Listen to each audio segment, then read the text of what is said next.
Russia অধিকৃত ইউক্রেনীয় অঞ্চল থেকে সংগৃহীত গম বাংলাদেশি প্রতিষ্ঠানগুলো আমদানি করছে বলে অভিযোগ করেছে ইউক্রেন।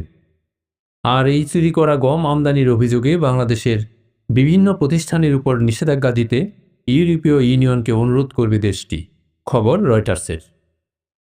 ইউক্রেনের দক্ষিণ এশিয়া ভিত্তিক একজন শীর্ষ কূটনীতিক জানিয়েছেন, ঢাকাকে একাধিকবার সতর্ক করার পরও এ বাণিজ্য বন্ধ হয়নি, যার জন্য তারা এই পদক্ষেপ নিতে বাধ্য হচ্ছে।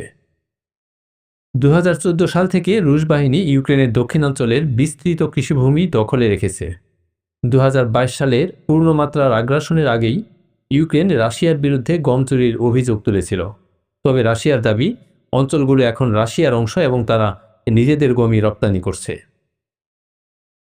রয়টার্সের কাছে থাকা নথি অনুযায়ী ইউক্রেনের নয়াদিল্লি দূতাবাস বাংলাদেশের পররাষ্ট্র মন্ত্রণালয়ে চলতি বছর একাধিক চিঠি পাঠিয়েছে।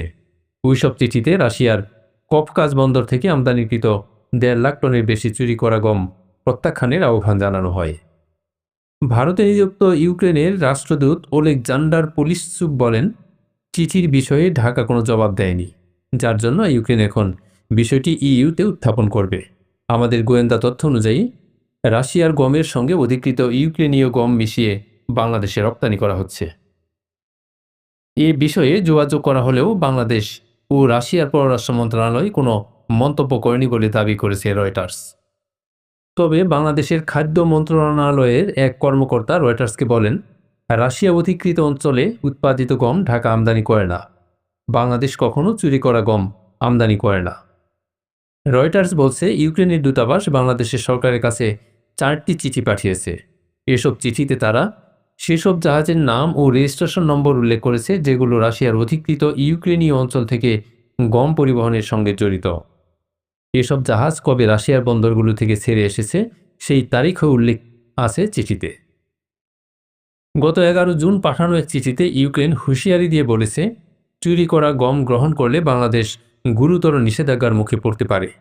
এ ধরনের ক্রয় মানবিক দুর্ভোগকে আরও বাড়িয়ে তুলে বলেও ওই চিঠিতে বলা হয়। এতে আরও বলা হয়, নিষেধাজ্ঞার তালিকায় শুধু আমদানিকারক প্রতিষ্ঠান নয়, বরং মন্ত্রণালয় ও সংস্থার কর্মকর্তারাও থাকতে পারেন। এক বিবৃতিতে ইইউ এর মুখপাত্র আনিতা হিপার বলেন, ইউক্রেনের খাদ্য নিরাপত্তা ক্ষুণ্ণ করে এমন কর্মকাণ্ড, বিশেষ করে চুরি করা গম পরিবহন, যদি সত্যিই প্রমাণিত হয় তবে ভবিষ্যতে নিষেধাজ্ঞা আরোপ করা হতে পারে বাংলাদেশকে।